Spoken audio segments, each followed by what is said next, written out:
Bello Turji. In the north, that name alone can cause panic. Some say he's fighting for his people. Others say he's just a killer hiding behind excuses. But one thing is clear. His name is soaked in blood. Let's get into his story. He was born Bello Usmana, but the world knows him as Bello Turji Kachala, a Fulani boy from Zamfara who grew up herding cattle, not bothering anybody. But according to Turji, everything changed after a series of tragedies happened in his life. He says that one day, over 1,000 of his cattle were stolen. Not just that, 6 of his siblings were killed. Then his uncle was murdered. And who did it? He claims it was the Yansakai, local vigilantes who said that they were protecting, villages from bandits. He tried to get justice. He went to the authorities. He begged for help. Nothing.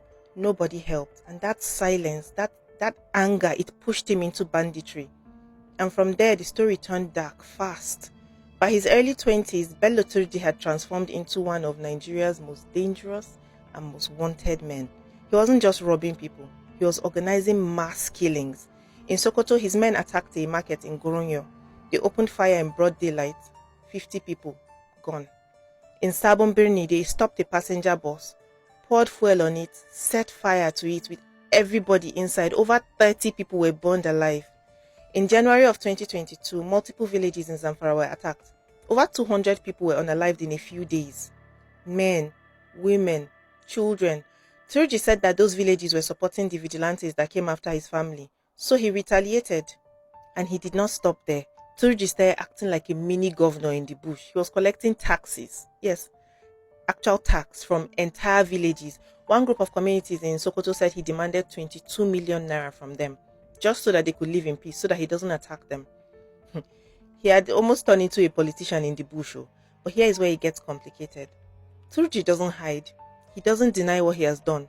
In fact, he gave interviews, released statements. He said that he's not a terrorist. He said he's a freedom fighter. He said, I am not Boko Haram. I am not ISWAP. I am not fighting Nigeria. I'm fighting back.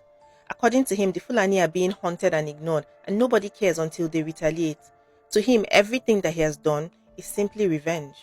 But to the families of the people that he has killed, there is no cause that justifies that kind of pain.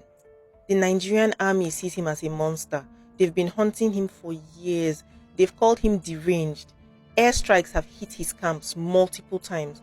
One of the biggest was in May of 2025. His second in command, Shaudu Alku, was killed. But Turji, still alive, still hiding, still a threat. And somehow his story is even more confusing online. Like, some Hausa folk songs call him a hero. Some young boys on TikTok post videos saying, Bello Turji, the fearless. Meanwhile, the same man that they're celebrating is the reason why some villages have no men left. What do you do with a man like Turji? He calls himself a defender. The government calls him a terrorist. And the people, they're just trying to survive in the middle of all this. As of today, Bello Turji is still on the run, still considered one of Nigeria's most dangerous bandits, still leaving pain behind him, no matter what name he gives it. Let me know what you think in the comments. If you like true crime cases, please follow me on all my social media. I tell stories like this all the time. Thank you so much.